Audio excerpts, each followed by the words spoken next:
여러분 안녕하십니까? 팔뉴스 보기 전 채널 고정 본격 뉴스 배달쇼 팔보채. 이렇게요? 시작하겠습니다. 오늘 깔끔했어요. 깔끔했어요. 예. 네. 오늘 세 번째 시간입니다. 저는 SBS 보도국 손승욱 기자고요. SBS 뉴미디어국 장민성 기자, 안녕하세요. 그다음에 보도국 이슈체팀 박세용 기자 네, 함께했습니다. 네. 오늘이 세 번째 시간인데 오늘 낮에 녹화했었던 비오다겜에서 네, 맞습니다. 저희 팔보채, 팔뉴스 보기 전 채널 고정이 이번 주에 처음 시작을 해서 오늘이 세 번째인데 월수금 하잖아요. 근데 오늘 비오다겜에서 뭐라고 언급이 있었다라는 저희 뉴미디어 모바일 24의 오래된 프로그램이자 팬층이 두터운 비오다겜 간판 프로그램은 아닌가요? 프로그램이 있습니다. 네. 비오다겜. 그 비오다겜에서 오늘 팔보채가 언급이 됐는데 주모춘 정주희 기상캐스터가 저희 팔보채 재미있냐? 재미없지 않냐? 뭐 약간 이런 견제구를 또 날려주셔서 제가 이제 팔보채 출연 금지하시라 예. 농담 삼아 말씀드렸더니 네. 언제든 불러만 달라 도와주시겠다고 하셔서 그렇군요. 그럼 저희가 이제 좀 약간 조회수가 지지부진하거나 네. 아니면 뭔가 자극제가 필요할 때 네. 정주희 캐스터를 한번 모셔서. 모실 필요가 있을 것 같습니다. 근데 얘 정구희 기자랑 정주희 기상 캐스터랑 같이라 이름이 한 글자 차이네요. 정주희, 정구희. 네. 근데 뭐 혈연은 아니고요. 혈연 아무 관계는 없는데 정구희 기상캐스터 정구희 기자가 저희 가끔 나와서 도와주고 이러는데 다음번에 날씨와 관련돼서 궁금한 게 있으면 저희가 또 정주희 기상캐스터를 정중히 요청을 해서 한번 모셔보도록 하겠습니다. 박세용 기자 오늘 네. 처음인데 팔보채라는 이름 들었을 때 느낌을 저희가 이제 시작한데 그거 한 번씩 나오시는 분들한테 꼭 물어보거든요. 네.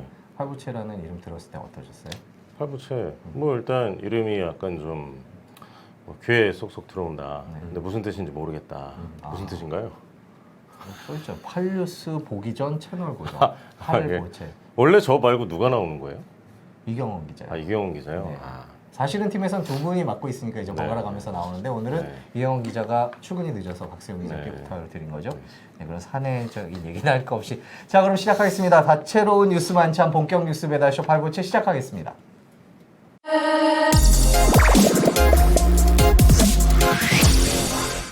네, 첫 순서 영업비밀 동양보고입니다. 네, 필러가 도는 동안 웃으셨어요. 아니 저게 정보지 이름 아니에요? 뭐 동양보고 이런 게?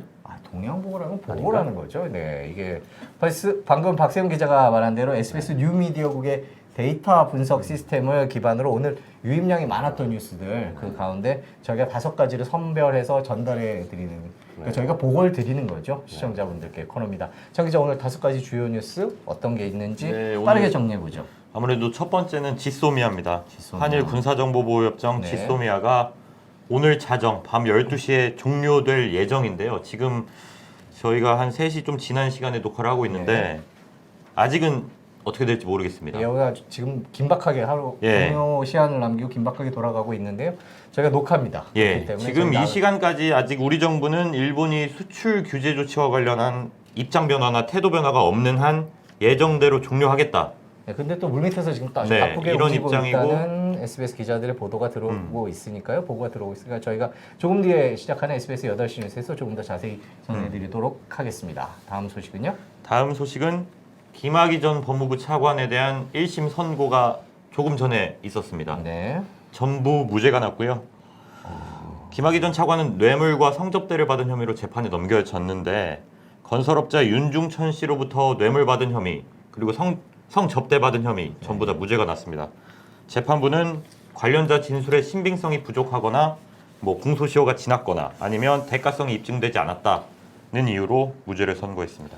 네, 이번 주말 내내 이 1심 선고 내용을 갖고 시끄러울 것 같습니다. 지난주에 윤중천 씨 1심 선고가 있었는데 재판부가 성범죄 혐의를 인정하지 않아서 오늘 그 김학의 전 차관의 성접대도 인정받기 어렵지 않은 뭐 이런 예상도 있었고 했는데 뭐 같은 결의 판결로 보이는데요. 좀 더 자세한 내용은 저희 또 법조팀이 또 준비하고 있으니까. 네, 8시 뉴스에서 역시 더 자세히 전해드리겠습니다. 다음 소식은요? 세 번째 소식은 결혼 이주 여성 인권 보호 대책이 오늘 발표가 됐습니다. 얼마 전에 저희 팔보채에서도 짧게 전해드렸는데 네네.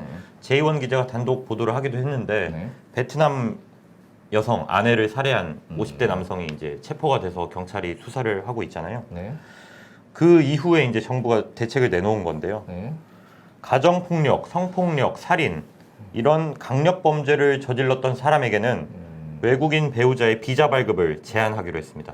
이게 강력범죄를 처벌받은 뒤에 10년 동안 외국인 배우자를 아예 초청하지 못하도록 한다 이런 건데 뭐 실효성이나 그 실제로 얼마나 잘 지켜질지 뭐 아니면 이걸로 과연 예방이 가능한 근본적인 대책인지 이런 논란들이 있는데요. 그것도 조금 더 짚어보도록 하겠습니다. 자 다음은요. 다음 소식은 어제 개봉한 겨울왕국 2. 아 발음이 안 되네요. 네, 겨울왕국 2죠. 예, 겨울왕국 2. 네. 개봉 첫날 60만 관객을 동원해서 어제인가요? 어제? 네 어제 뭐예요? 개봉했다고 예. 하더라고요. 그래서 주변에 물어보니까 아직 본 분들이 제 주변에는 없던데 60만이니까. 예, 벌써 예. 60만이 봤다고 합니다. 60만이요. 그러면 개봉하기 전부터 예매 관객만 예매가, 예. 100만 명이 넘었다고 해요. 근데 국내 영화인들이 반발한다는 뉴스가 네, 영화인들이 오늘 오전에 긴급 기자회견을 열었는데 네. 영화 다양성 확보와 독과점 해소를 위한 영화인 대책위, 이 뭐 반독과점 영대위, 스크린 독과점 예. 관련된 거죠. 예. 이 기자회견에 최근 개봉한 영화 블랙머니, 얼마 전까지 이제 박스오피스 1위를 차지하고 있던 겨울왕국 2가 네, 그 개봉하면서 론스타 사건을 네, 소재로 배우 만든 거죠? 조진웅 네. 씨가 뭐 주연을 한 그 블랙머니 정지영 감독도 참석해서 뭐 지금 영화 시장이 불공정한 거 아니냐, 너무 독과점이 심한 거 아니냐. 근데 뭐 얼마나 비판의 목소리를 점유하고 냈습니다. 있는 거죠, 겨울왕국이? 겨울왕국 2가 상영 또, 점유율이 63%, 그리고 좌석 점유율은 70%. 상영 점유율이란 건 전체의 63%를 겨울왕국 2가 네. 차지하고 있다는 얘기군요. 네. 뭐 다양한 영화를 좀 더 많이 오랫동안 보고 싶은 바람이 있기는 한데 또 뭐 경제력이 있는 영화에 관객들이 몰리는 현실 이런 것들이 있어서 뭐 뾰족한 해답을 찾기는 힘든 것 같은데요. 이번 주말 겨울왕국 2의 상영 그 뭐 상황이라든지 이런 걸 보고 다음 주에 저희가 영화 전문 기자 모셔서 더 한번 자세히 알아보도록 하겠습니다. 자 다음 5번째 그러면요. 5번째는 미세먼지 소식인데요. 네. 차량 내 예, 미세먼지네요. 저는 잘 몰랐는데 11월이 미세먼지 농도가 좀 높은 달이라고 하더라고요. 11월부터 3월까지가 초미세먼지가 높은 시즌이래요. 지난번에 정구희 기자 나와서 기상 전문 기자 나와서 얘기했던 거는 그때 초미세먼지가 높은 거는 저쪽에 중국 쪽에 공단이나 뭐 이런 쪽에서 날아오는 거 아니면 그런 영향이 예, 있다고 했죠. 그런 영향이 있다고 했었는데 11월이 제일 11월부터 높아지는군요. 그러니까. 예, 시즌이 시작되는 달인 건데 그 중에서도 오늘 이제 저희가 뽑은 건 차량 내 미세먼지. 차량 내 예, 미세먼지. 저도 운전하고 운전- 하죠. 예. 차량 내 미세먼지가 청소 잘 안 심하다는 하는데 거고. 일단 결정적으로 잘. 그러니까 저도 이제 네. 저는 솔직히 별로 관심이 없는 그렇죠. 문제였어요. 그냥 차량 내부 미세먼지에 대해서는 네. 생각을 해본 적이 없는데 네. 왜냐면 요즘 근데 특히 날씨가 추워져서 창문 닫고 다니잖아요. 전 차량에 그거 있어요. 공기청정기. 공기청정기. 선배 아, 있으세요? 그거 사는 분이 있군요. 저도 약간 이렇게 그거 누가 사나 아니, 했는데 또 약간 이렇게 옆에 계신 생각하지 분이 아니라 왜 사냐? 그게 아니 아침에 효과가 있나요? 효과가 근데? 있어요, 근데? 저도 이게 제일 궁금했어요. 아, 효과가 있는지 없는지를 검증할 방법은 없어요. 저도 그냥 아니, 뭐 체감상. 마음이 맑아져요. 아니 마음이 맑아진대. 죄송합니다. 이렇게 윙 돌아가다가 이게 처음에 노란불로 나와요. 시작을 하면 그러다가 약간 정화가 되면 파란불로 이렇게 안 시끄러워요? 바뀌거든요. 아니 제 차가 그냥 좋은 차 방음도 안 되는데 차가 달리는데 물론 차가 정말 쥐죽은 듯이 조용한 그런 차면 어느 정도 소리 나냐면 이 정도 소리 나요. 근데 그게 이 어디 제품인가요, 근데? 아, 네, 그 네. 얘기해도 되나요? 아니 뭐 아, 나라 정도만. 나라가 메이드 인 차이나긴 한데 여기 상표는 그쪽 건 아니고 유럽 상표입니다. 근데 전 산지가 좀 됐어요. 근데 뭐 소음이 문제는 아닌 것 같고 이게 네. 노란불로 있다가 이제 조금 되면 파란불로 바뀌는데 차량 공간이 이렇게 넓지가 이거 않잖아요. 그 필터를 빼본 적 있으세요? 아, 예. 요 얼마 전에 이게 그래요? 필터가 불이 바뀌어요. 네. 이제 갈아 낄 때가 됐다. 네. 그래서 딱 갈아 꼈죠. 막 심각해요? 보여요? 아니 봤는데 네. 솔직히 말하면 그렇게 거의 차이는 없는 것 같아요. 필터의 성격에 따라서 겉에서 아유 저기 앞에서 그만 얘기하라 그러는데 네 하여튼 그런데 저도 그게 신경이 쓰였는데 오늘 시민사회부 저희 8시 뉴스 리포트 중에 8시 뉴스 중에 차량 내부 그 미세먼지와 관련된 내용들 예. 뭐 배기를 어떻게 하고 이런 기술들과 그 실험 결과가 있어서 저희가 팔뉴스 전에 살짝 그거 미리 알려드리는 그런 순서를 시민사회팀 전현남 기자와 함께 짚어보겠습니다. 지금까지 5가지 키워드 살펴봤습니다. 지소미아, 김학의 재판, 베트남 여성 살해 대책, 겨울왕국, 미세먼지 이렇게 5개입니다. 자, 그럼 이 가운데 지금 퇴근 시간인지 혹시 운전하시는 분 계실 수 있을 텐데요. 차량 내부의 미세먼지를 줄일 수 있는 방법에 대해서 자세히 알아보도록 하겠습니다.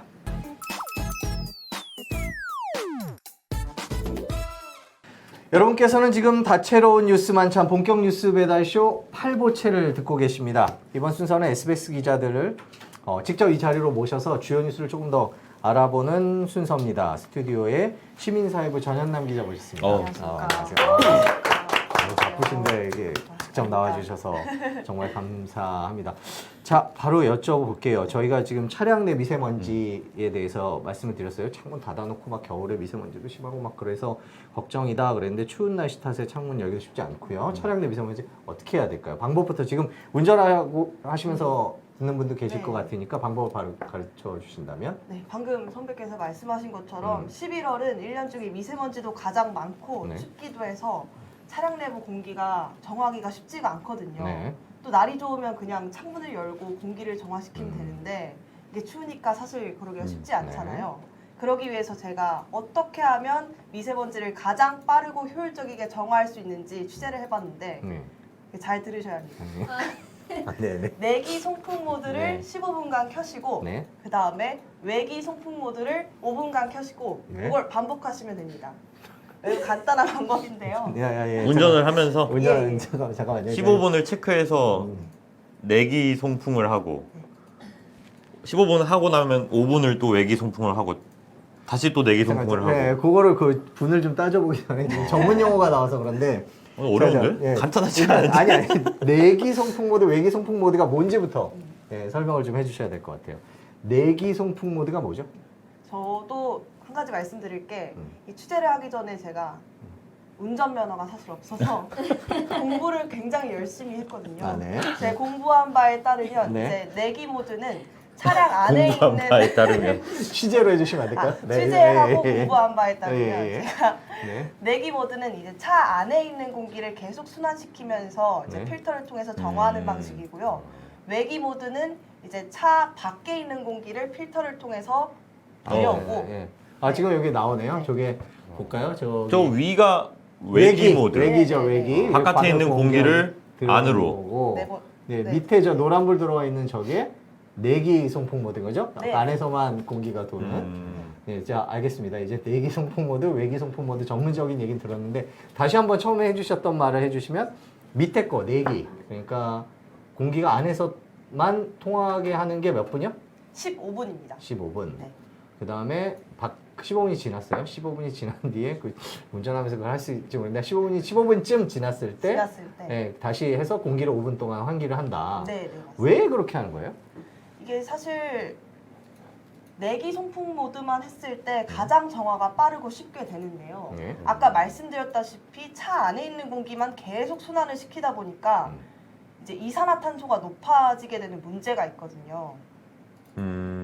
그쵸. 네, 왜냐하면 이제 사람이 이제 차를 타고 가다 보면 4인 기준 이제 탔을 때 네. 말을 많이 하고 이제 4인 기준이요? 4인 기준으로 탔을 때 네. 이제 차에 탑승하신 분들끼리 이제 사담도 많이 하고 그러실 텐데 네, 그렇죠. 그러다 보면은 이제 사담이라는 점. 되게 뭐 하여튼 예. 내기, 외기, 사다. 되게 한자를 중시하시는 죄송합니다. 네네. 아예 괜찮습니다. 예, 근데요. 그럼 얘기를 계속하다, 예. 이산화탄소 농도가 높아지게 되거든요. 아, 계속 그러니까 네. 그 정리를 해 보면 그 기본적으로 닫아놓고 있는데 4명이요? 4명. 아, 그렇죠. 온 가족이 뭐 엄마, 아빠, 자제분일 수도 있고 친구들일 수도 있고 넷이 이렇게 말도 하다 보면 이산화탄소가 올라간다. 얼마나 높아져요? 이산화탄소 농도가? 이게 제가 직접 실험했을 때 4명이서 탔을 때 이제 보면은 타기 전에는 1000ppm 미만이었거든요. 네. 근데 이제 내기 송풍 모드를 하고 15분 동안 주행을 했을 때 3000ppm까지 15분이 되면? 네, 네. 아, 그럼 3000ppm이라는 건 어느 정도 수준인지 혹시 쉽게? 네, 네. 이게 3000ppm으로 들었을 때 잘 감이 안 오는데 네. 이제 취재를 해보니까 그 두통이나 현기증을 유발할 수 있고 운전자에게는 졸음까지 유발할 수 있는 좀 인체에 유해한 수준이라고 하더라고요. 근데 내기 송풍 모드로 15분을 하고 났더니 3000ppm까지 올라갔다? 예, 예. 몇 명이서 앉아 있으셨죠? 4명이서 앉아. 취재진이죠? 예, 취재진과 이제 연구원 이렇게. 아, 같이 취재진 3분과 연구원 1분, 4분이 앉아서 하니까 3000ppm까지 올라간다. 자, 그렇게 되면 그 순간에 바꿔야 되는 거죠. 예, 그 순간에 이제 바꿔줘야 이산화탄소 농도가 내려가는 거죠. 제가 들으면서 그러니까 궁금해지는 게 그러니까 미세먼지를 줄이는데 외기 송풍, 그러니까 바람이 들어오도록 하는 거는 전혀 관련이 없는 거네요. 그러니까. 그렇죠. 사실 그잖아요. 내기 모드를 하는 이유는 네. 내기만 했을 때 이산화탄소 농도가 높아지니까 네. 이게 인체의 유해한 수준까지 높아지다 보니까 외기를 통해서 이제 이산화탄소를 빠져나가게 하는 역할인 거죠. 그럼 외기 모드를 할 때는 다시 미세먼지 그러니까 차량 내부 미세먼지 수치는 조금 높아지겠네요. 미세먼지가 들어올 거 아니에요, 그렇죠, 밖에? 그럴 수밖에 없죠, 사실. 네, 그렇죠. 예, 그거 모르겠는. 그걸 모르냐는 표정으로 아니, 지금. 아니. 아니 그래도 아니 네. 저는 궁금한 게 내기 송풍 하면 왠지 이렇게 공기가 흐르는 것 같은데 차 탈 때 그 버튼 누르면 바람이 나오는 건 아니잖아요. 그렇지 않아요? 바람이 약하죠. 약하다고요? 약하게 나오는 느낌이던데요. 아니, 내 차만 안 그러면 아니 그 버튼을 누르면 안 나오던가. 아니 아니죠, 공기가 히터 같은 아니 기능이죠. 공기를 차 안으로 안 들어오게 하는 음. 버튼이지 그걸 눌렀다고 바람이 나오는 건 아닌데. 바람 아니, 바람은 차만- 히터를 틀어야 되죠. 그러니까 외기 모드는 그죠? 그러니까 히터를 틀어야 되는 거예요. 네. 외기 모드는 우리가 히터를 굳이 틀지 않아도 달려도 바람이 들어오기 때문에 앞자리에 앉으면 바람이 틀어진 것처럼 히터를 켠 것처럼 이제 상태가 되는 거고. 네. 지금 저 기자 모셔놓고 우리끼리. 아니 그럼 15분을 할 때 그 내기 버튼을 눌러놓고 바람이 나오게 해야 돼요 그러면? 그러니까 내기와 송풍 모드를 같이 틀어놔야 돼요. 아 바람이 나오게 해야 네, 된다. 네, 네. 그 안에서 이렇게 그 공기가 안에서 순환하게 돌면서. 해야 된다. 네, 네. 아. 물론 그 내기 모드만, 그러니까 송풍 모드 없이 내기 모드만 틀었을 때도 공기 정화가 되긴 되는데요. 네. 시간이 좀 느리게 되고 그 보통 수준 이하로 떨어지는 않습니다. 그러니까 공기 정화가 송풍을 틀면 돼요. 송풍을 틀면 안에서 좀 더 돌아. 빨라진다는 그게 거죠. 정화가 아니라 정화예요? 필터를 거치는 거 아니에요? 네, 필터를 거치는 거치니까. 겁니다. 송풍 모드를 틀면 필터를 거치는 거예요? 그러니까 내기 모드 자체가 이제 그 차량 안에 있는 공기를 에어컨 필터를 통해서 계속 정화를 시키는 건데요. 이제 송풍 모드로 하면 이제 바람이 나오면서 그게 그럼 더 필터 외부랑만 그럼 되는 더 줄 알았어. 효율적으로. 예, 효율적으로 할 그럼 수 그 있다는 필터에 거죠. 미세먼지가 걸러진단 말이에요? 예. 그러니까 근데 필터를 아니 계속- 근데 외기로 해놨을 때는 바람 들어올 때도 그럼 걸러질 거 아니에요? 예, 그건 맞는데요. 점점 코너에 몰리는 느낌이. 아니 근데 외기 모드로 하면 어쨌든 밖에 있는 공기를 유입시키는 예, 거니까. 유입시키다 그러니까 보니까- 미세먼지가 더 들어오는 거죠. 그건 사실 맞는 거죠. 필터가 필터에 있긴 하지만. 걸려도 미세먼지는 들어오는 거죠. 걸리긴 그렇죠. 예. 그리고 아니 뭐 당하실 거 없어요. 저희가 참 시나리오가 있는데 죄송합니다. 아닙니다. 왜냐하면 저희가 지금 들으시는 분들도 다 마찬가지겠지만 밖에 미세먼지 있고 안에는 답답한 상황에서 어떻게 해야 될까 정말 고민들 많이 하시거든요. 저 같은 경우는 저는 출퇴근 시간에 차가 막혀서 저는 그래서 이제 공기청정기도 샀는데 그거 갖고 못 믿어서 이제 공기청정기도 사고 요즘도 많이 팔고 이런데 그러니까 그 방식에 대해서 얘기를 하는 건데 저도 하나 여쭤보고 싶은 게 지금 4명이 실험했잖아요. 네. 근데 이제 둘이 타고 다니는 분도 있고 뭐 혼자 그럴 때는 혼자 탈 수도 타고 있고. 다니는 분, 뭐 저희가 혼자 출퇴근하시는 건 권하지는 않습니다만 뭐 어쩔 수 없이 예, 혼자 타고 다니시는 분들도 있을 거예요. 그럴 경우에는 시간이 조금 달라질 것 같은데 이산화탄소가. 예. 일단 제가 실험했을 때는 4인 기준이라서 네. 그 연구원님께서는 이제 15분을 권장하셨고 네. 실제로 실험 결과도 15분이 지나니까 네. 3000ppm까지 높아졌거든요. 음. 근데 이제 혼자서나 뭐 아니면 이런 인원수가 4인보다 더 적으면 네. 한 30분까지도 내기 송풍 모드를 유지해도 된다고는 하더라고요. 사람을 줄이고도 측정해봤어요? 아 그렇게는 안 해봤고요. 어. 그 연구원의 말에 따르면 그랬습니다. 아, 죄송합니다. 그렇게 취재를 했어야 된다는. 아, 네, 죄송합니다. 아니 궁금해서 물어본 거지. 네, 박세영 기자가 그럼 내기 송풍 모드로 했을 때 네.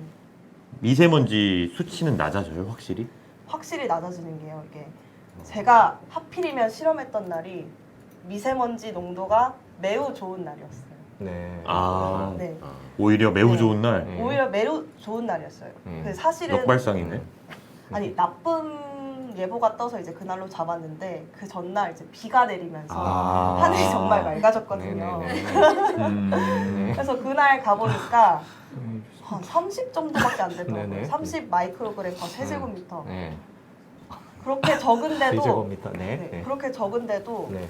15분 지나니까 거의 0의 수렴하도록 아, 내려가더라고요. 그러면 오히려 미세먼지가 심한 날은 더 이 네. 방법이 효과가 있을 수 네, 있겠네요. 네. 자, 그러면 이 방법을 다시 한번 정리를 해주시죠.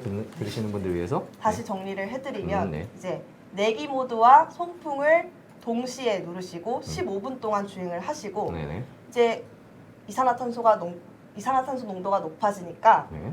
송풍은 유지하시되 외기 모드로 전환을 하셔서 네. 5분을 또 달리시면 됩니다. 네. 그거를 계속 반복해 주시면 되는 겁니다. 아, 4인 기준이죠? 4인 4인 탑승 기준. 기준입니다. 예, 4인 탑. 불편하네요. 어떻게 그 15분, 5분 네. 조수석에 누가 타 있거나 아니면 본인이 장거리 운전하는데 그걸 15분, 5분 이걸 할 수 있겠어요? 그렇죠. 그거를? 예, 그런 네. 게 운전을 하시다 보면은 이제 또 위험할 수도 있고 이게 가장 뭔가 좋은 방법은 옆자리에 이런 계시는 거를 분이. 차량 회사에서 좀 네. 만들어줬으면 좋겠어. 좋은 생각이에요. 미세먼지 버튼을 딱 누르면 네. 자동적으로 뭐 내기 15분, 외기가 5분, 15분, 5분 뭐 아, 이렇게 야. 반복된다라든가 네, 그런 게 있어야지. 좋은 운전하면서 어떻게 이걸 누르면서 운전해? 예, 박세용 기자의 말이 참 맞는 것 같긴 한데 아직은 그게 안 되죠. 그래서 저는 네. 오토를 누르면 오토. 알아서 되는 줄 알았어요. 그게 온도나 미세먼지가? 뭐 이런 전반적인 것들이 저는 그렇게 들었는데 너무 자동차 회사를 너무 차가 믿는 너무 거 좋은 거 아닙니까? 아니에요? 차가 너무 아니에요. 저 국산 그냥 뭐 네. 그런 차인데 딜러분이 그렇게 설명을 오토만 누르고 다니면 된다. 오토만 누르면 미세먼지도 그러면 뭐 괜찮다. 온도든 네. 습도든 뭐 이런 환경이 전반적으로 다 에이, 신경 제- 쓸 필요가 없다. 좋은 딜러 만나신 것 같습니다. 제가 드리고 싶은 말씀은 지금 까다롭고 복잡하긴 하지만 그래도 가장 좋은 방법은 알고 계시면 좋을 것 같고 평소에 지금 번거롭다 그러면 참으시면 되는 것 같고 그럴 때가 있을 거예요. 뭐냐면 내 아이가 타고 있다든지 혹은 뭐 내 소중한 사람이 타고 있을 때 유독 실내 공기에 신경 쓰고 싶을 때가 있으실 것 같아요. 그런데 그때 정답이 뭔지는 알아두시면 좋을 것 같긴 합니다. 그러니까 15분 내기 송풍 모드, 네. 예, 5분 외기 송풍 모드. 예, 네. 그렇게 하시면은 미세먼지 안 좋을 때 그나마 양질의 차량 내부 공기를 유지할 수 있지 않을까 싶습니다. 요거와 관련돼서 뭐 실험 장면이라든지 하는 방법이라든지 잘 이해가 안 되시면 조금 뒤에 8시 뉴스에서 전현남 기자의 리포트를 보시면 그림과 함께 조금 더 자세히 보실 수 있을 것 같습니다. 오늘 바쁘신데 고맙습니다. 예, 감사합니다. 감사합니다. 여러분께서는 본격 뉴스 배달쇼 8보채를 듣고 계십니다. 이번 순서는 SBS 8뉴스의 팩트체크 코너 사실은을 조금 더 자세히 알아보는 순서입니다. 원래는 박세훈 기자와 장민성 기자 이렇게 저 셋이서 계속 진행을 하려고 했는데 방금 전이죠. 방금 전에 이제 차량 대기와 관련돼서 설명해 주셨던 전현남 기자가 박세훈 기자에게 궁금한 거를 물어보겠다. 자기도 당하고 있을 수만 없다. 아까 되게 바쁜데 와가지고 감사하다고 하지 않았어요? 그러니까 지금 그래 그 해명을 드리는 거죠. 그래서 계속 앉아 있어. 네, 지금 네, 박세용 기자에게도 또 다시 물어볼 수 있는 기회를 공평하게 제공하기 위해서 저희 전현남 기자 계속 함께하도록 하겠습니다. 아유 고맙습니다. 예, 바쁘신데 고맙습니다. 계속 네 고맙습니다. 자 일단 사실은 코너 저희 8보채에선 처음인데 8뉴스 보시는 분들은 알지만 어떤 코너인지 간단하게 좀 소개를 해주시죠. 아 사실은 그나요? 네. 아주 애매한 거. 네. 아 요거는 사실이고 요거는 사실 아닙니다. 네. 이렇게 정리해 주는 코너죠. 팩트 체크 보는데 하신 지 네. 꽤 오래됐어요, 그죠? 이제 한 3년 됐습니다. 3년 정도. 네. 예, 지금 하산해야 됩니다. 이제. 네, 그거는 저기 인사팀의 말씀이시고. 네네.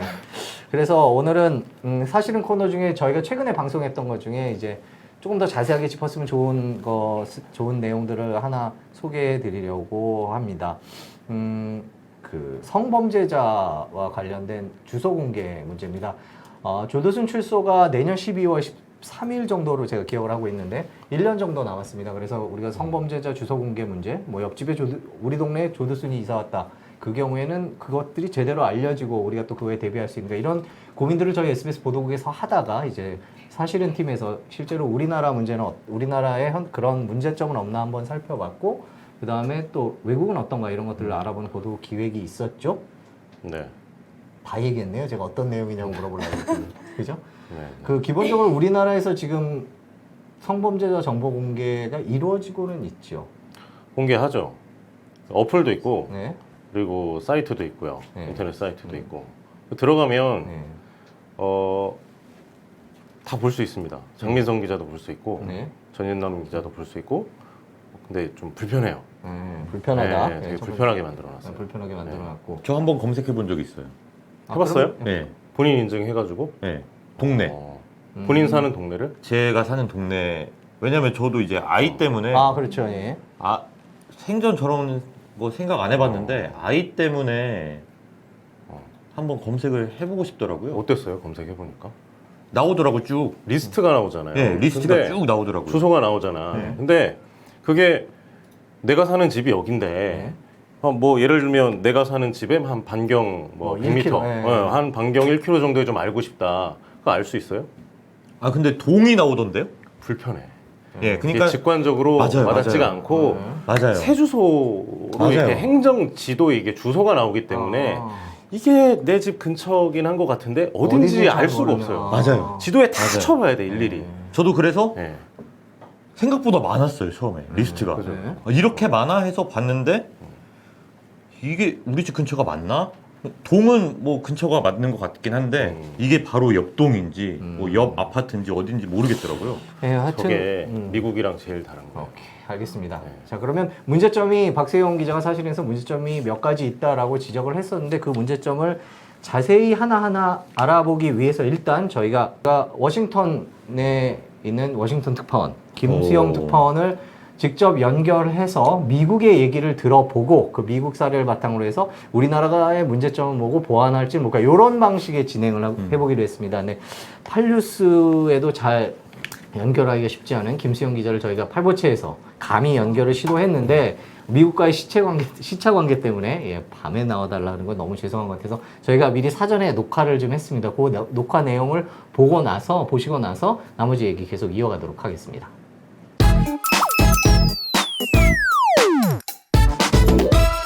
자, 이번에는 박세용 기자와 콜라보를 한 워싱턴 특파원을 한번 연결해 보겠습니다. 이제 팔뉴스도 아닌데 저희 워싱턴 특파원이 흔쾌히 연결에 응해줬습니다. 예, 워싱턴 특파원 연결할 줄은 예, 팔보채가 이제 스케일이 제법 생각 커졌어요. 예. 자, 김수영 특파원입니다. 김수영 특파원 오랜만이에요? 아, 예, 잘 지내셨죠? 진짜 네. 오랜만이네요. 네, 8시 뉴스 같은 포스인데 조금 편하게 하셔도 돼요. 네. 예, 알겠습니다. 아, 네, 저 바로 근데 이름 누가 여쭤볼게요. 지으셨어요? 성범죄자 정보 공개에 있어서 미국은 기준이 확실한 것 같아요. 성범죄자 주소 이런 거 다 공개하는 것 같은데 어떻습니까? 그 미국은 기본적으로 이 형사 사건에 있어서는 피해자의 신상을 공개하는 게 원칙인데요. 네. 이 성범죄자 수사에 있어서 특히 이 아동 성범죄자 같은 경우에는 아주 수사 과정이나 이런 것이 아주 가차 없습니다. 일단 수사 과정부터 이 사람이 어떤 사람이다 이런 거를 전부 낱낱이 공개를 하고요. 수사를 할 때 제가 8시 뉴스에도 리포트를 했지만 그 수사 담당하는 보안관이 이 아동 성범죄자들에 대한 수사 결과를 발표를 할 때 이 표말에다가 얼굴을 붙여가지고 이 사람 어떤 사람이고 무슨 일을 했고 뭘 잘못했는지를 아주 낱낱하게 설명을 하거든요. 그런 식으로 이 신상 공개에 있어서 특히 아동 성범죄자들의 신상 공개에 있어서는 아주 가차없는 상황입니다. 그 옆집에 아동 성범죄자가 사는지를 확인하는 그런 애플리케이션도 있어요. 아, 예, 애플리케이션들이 시중에 보면 미국 앱마켓에 상당히 많이 나와 있거든요. 이 앱들의 기본 구성을 보게 되면은 자기 위치를 기반으로 해서 이 사람이 어디 사는지를 쉽게 확인을 할 수 있습니다.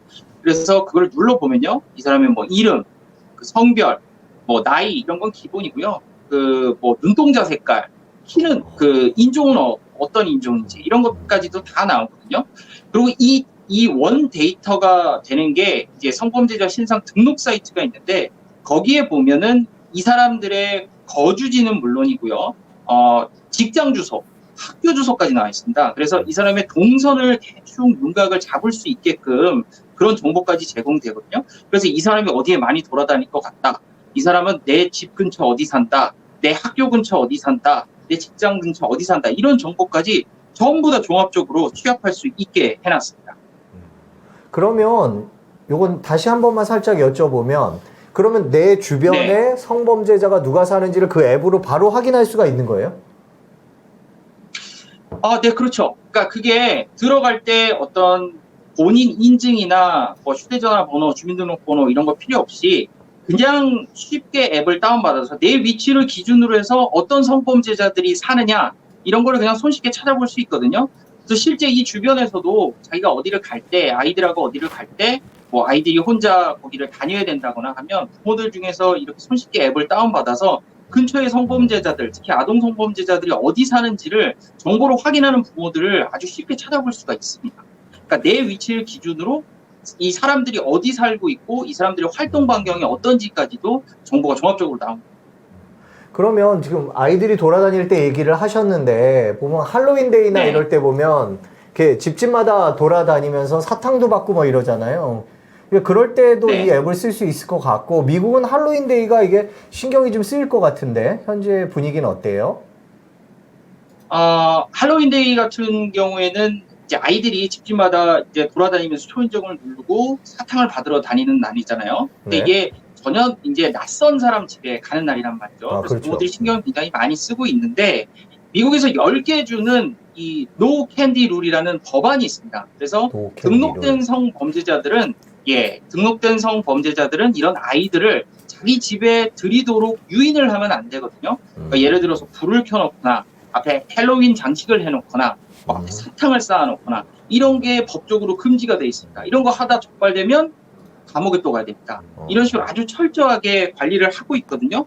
그 미국에서는 이 할로윈데이뿐만이 아니라 이미 이 성범죄자들이 출소를 할 때 판사가 이 명령으로 이 사람에 대해서 활동 반경을 제한을 한다거나 심지어 인터넷을 쓰지도 못하게 할 수도 있고요.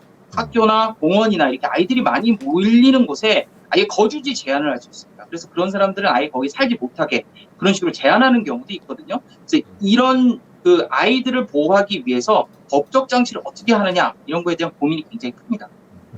그럼 결과적으로 어떻게 보면 어떤 피해자보다는 그러니까 피의자 인권보다는 일반 국민들이나 시민들의 인권을 더 중요하게 생각한다 이렇게 느껴지는데 사실상 그렇게 되면은 지금 피의자들은 사회에 다시 재정착하기가 굉장히 어려울 수도 있어 보이거든요. 반대로. 네. 그 충분히 일리 있는 얘기고요. 그 미국 내에서도 그 부분이 어느 정도 논란이 있는 부분입니다. 하지만 이 아동 성범죄에 있어서는 그 아동이라는 특수성 때문에 그 아이들은 어떤 그런 어른들의 어떤 성적인 폭력이나 이런 게 저항을 할 수가 없잖아요. 그렇기 때문에 그런 범죄를 저질렀던 사람들에 대해서는 가차 없다고 표현할 수 있을 것 같습니다. 그 제가 미국 국립실종학대 아동센터에 가서 왜 이렇게 이 신상정보 관리를 세게 하느냐 물어봤는데 정보를 많이 알아야 부모들이 자기 아이들을 보호할 수 있고 그래서 자신들이 어떻게 활동할지 판단할 수 있다고 그렇게 설명을 하더라고요. 그에 맞춰서 부모들이 활동을 해야 아이들을 보호할 수 있다는 그런 취지입니다. 제가 또 연방검사들을 만나서 아동 성범죄자들을 수사하던 연방검사들을 만나서 왜 이렇게 세게 처벌을 하고 왜 이렇게 신상 관리를 엄하게 하는 거냐라고 물어봤는데 이렇게 세게 처벌하고 관리해야 아동 성범죄를 더 이상 무서워서 저지르지 못한다.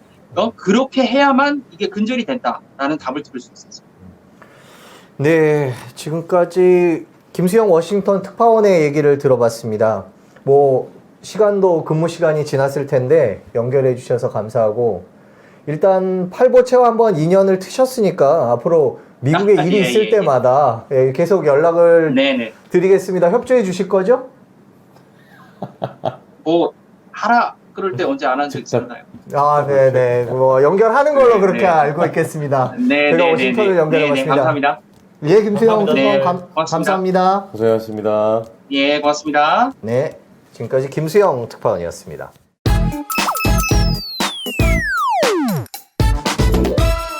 네, 미국 얘기 들어봤는데 박세용 기자 지금 일단 우리나라와 미국 상황을 하나하나 비교해 볼게요. 일단 가장 눈에 띄는 게 미국은 앱이에요. 그렇죠. 그 우리나라도 앱은 있어요. 이제 앱도 있고 뭐 홈페이지 성범죄자의 위치를 알 수 있는 앱이 있어요? 위치를 알 수 있는 앱은 아니고요. 그러니까 신상 그 등록된 신상 정보를 볼 수 있는 앱이 있는 거죠. 그러니까 저 홈페이지가 있고 그걸 이제 같은 데이터를 이용할 수 있는 앱이 있는 건데 미국 거랑 비교를 해보면 터무니없이 불편하죠. 예. 왜 불편해요? 왜냐면 이를테면 뭐 조두순이다 그러면 내년 12월에 이제 출소를 하잖아요. 그러면 어딘가로 뭐 새 집을 구하든 본인 집으로 가든 이사를 할 거 아닙니까? 네네, 어디 살겠죠? 그러면 옆집에서 조두순이야? 그러면 주변에 알려주고 싶을 때가 있을 거 아니에요. 그러면 그 내 집 주변에 조두순 말고 또 누가 사나 이걸 이제 좀 쉽게 직관적으로 볼 수 있어야 되는데 우리나라 앱은 그게 안 돼요. 그냥 이렇게 리스트로 뜹니다. 이렇게 쭉 리스트로 뜨는데. 그러니까 아까 본 것처럼 지도에 이렇게 깃발 꽂아서 이렇게 가르쳐주는. 그거는 미국만 그렇게 돼 있고요. 우리나라는 그런 지도로 접근하는 방식이 아니에요. 자기 뭐 행정구역을 검색을 하면 성범죄자 이렇게 리스트가 나오긴 하는데 그 주소를 본다고 이게 우리 집에서 대략 어느 정도 위치에 어느 정도 거리에 이 사람이 살고 있는지 그걸 모르는 거예요. 그 주소만 봐서는 지도에 일일이 다 쳐봐야 되는 거예요. 저도 검색해봤어요. 아, 그래요? 저도 예. 궁금해서 해봤는데 네. 리스트만 떠요. 선배 말씀대로 되게 행정적이에요.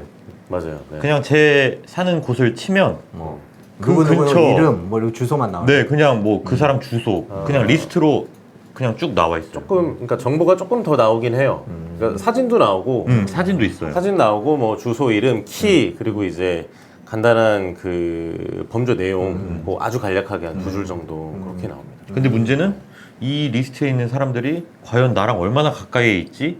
라는 걸 쉽게 알 수는 없어요. 미국처럼 그렇게 직관적으로 알 수가 그러니까 없어요. 미국 같은 경우에 이렇게 앱이 있으면 뭐 집 주소를 쳐서 근처에 이렇게 나오는 거, 근데 보니까 뭐 예를 들면 요 후배 집 근처에 이런 사람이 사네. 그러면 이렇게 싹 캡처를 해서 이렇게 카톡이나 이런 걸로 딱 보낼 수 있는데 그렇죠. 우리나라는 그렇게 하면 안 됩니다.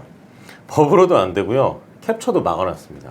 아 캡처도 안 돼요? 안 돼요, 안 돼요. 컴퓨터 화면 캡처도 안 된다니까요. 그러니까 처음에 네. 저 사이트에 그 본인 인증을 한번 해보시면 프로그램 깔라 그래요. 화면 캡처를 막는 프로그램을 깔라 그래요, 컴퓨터에. 아. 그걸 깔아야 이제 그 데이터가 보이도록 그렇게 만들어놨어요. 캡처도 안 되고. 네. 그럼 카톡으로 저 사이트. 저 사이트요. 예. 네네. 지도 검색이라고 이름은 지도 검색인데. 말이 지도 검색이지. 그게 여기 지도로 볼 수 있겠네 하고 들어가면 결국 나오는 건 리스트입니다. 네. 그렇군요. 네. 그러고선 그럼 캡처를 안 되면 어떻게 해야 되나? 주변에 그냥 주소를 적어서 너희 집 근처야. 그러고서 이제 카톡을 보내면 되는 거죠, 그죠? 그렇게 하면 네. 5년 이하의 징역 혹은 아, 뭐 진짜요? 500만 원 이하의 벌금인가 그렇습니다. 네. 그 법으로 알렸다는 이유. 금지돼 있어요. 알렸다는 그렇게 이유. 공표하는 것도 안 된다. 그건 이제 법에는 네. 공개라는 단어를 써요. 그러니까 이 신상 정보를 등록을 하고 그거를 악용 금지 조항인가 그게 따로 있습니다. 이게 악용이 아니라 네. 선용이 아니라 뭐라고 좋은 말이에요. 일종의 예방이죠. 예방적 주변에 있는 사람한테 너 이거 몰랐지? 네 근처에 이거 있으니까 너 저기 딸이 지금 몇 살이지? 뭐 이러고선 보내는 게 이게 뭐가 네. 악용이죠? 하여튼 안 되는 건가요? 저한테 왜 악용이라고 물어보시면 죄송합니다. 제가 입법자가 아닙니다. 예, 근데 죄송합니다. 법에는 어쨌든 법조항에는 그 정보통신망을 통한 공개를 금지한다. 정보통신망을 통한 공개다. 네. 정보통신망이 뭐죠? 카톡, 카톡으로 보낸다거나 네. SNS로 인터넷 게시판. 인터넷 근데 게시판. 이게 그렇죠. 온라인에 올리는 개인적으로 이제 만약에 친구나 뭐 아는 지인한테 이렇게 보내는 것도 공개라고 볼 수 있나요? 그러니까 그게 문제인데 네. 법에는 정보통신망 공개만 금지하고 있거든요. 근데 우리는 일단 뭐 카톡도 많이 하긴 하지만 어디 온라인에 글을 올리는 것보다는 알려줄 때가 많잖아요. 뭐 가족이나 친구나 네, 그렇죠, 이렇게 그렇죠. 남자친구와 여자친구 걱정돼서 알려줄 수도 있고 그런데 그것도 안 돼요? 안 된다고 안내를 하고 있죠. 여성가족부에서. 그렇게 하면 안 된다. 네, 그렇게 하면 안 된다. 지인한테 그렇게 말로 전달해 주는 것도 안 된다. 네. 지금 카톡은 정보통신망이니까 뭐 안 된다고 법이 돼 있는 그거는 거고. 예, 법에 금지되어 남자친구와 있는 거고. 여자친구한테 네. 너희 집 옆에 그 내가 검색해 보니까 성범죄자가 살던데 조심해 네. 그러면 안 된다고요? 안 됩니다. 그걸 알고 얘기 안 한 사람이 더 나쁜 사람 아니에요? 그렇죠. 그거 그렇죠. 네. 남자친구가 자기 여자친구 알고도 집 옆에 얘기를 안 그걸 하는 게. 알았는데 여성가족부가 안내하는 거는 네. 뭐 그렇게 물어본다 그러면 알려주지 마시고요. 그러니까 여자친구한테 접속해서 본인이 보라고 하세요. 이렇게 안내를 해준다는 거예요. 네. 아. 그러니까 여자친구한테 알려주지 말고 네. 그러면 이제 죄송합니다. 여자친구면 네. 여자친구면 야, 네 집 옆에 조두순 살아. 이렇게 이거 얘기하지 하냐고 말고 네. 너 그 사이트 로그인 해가지고 본인 인증하고 봐봐. 한번 봐봐. 뭐 성범죄자 살아. 이렇게 얘기하라는 거예요. 왜냐면 제가 누구 살아 이렇게 하면 이게 정보통신망을 통한 공개는 아니지만 하지 말라고 안내를 하고 있기 때문에 그러면 예를 들어서 남자친구 네. 여자친구는 그렇다고 치죠. 네. 근데 같은 집에 사는 엄마나 아빠가 딸에게 야 앞집에 예를 들면 저 앞동에 조두순이 네. 나왔대라고 말로 하면 안 되고 딸한테 가갖고 얘 딸아 네. 저 사이트에 접속해갖고 한번 근처에 누가 사는지 한번 보렴 이렇게 얘기하라는 거예요.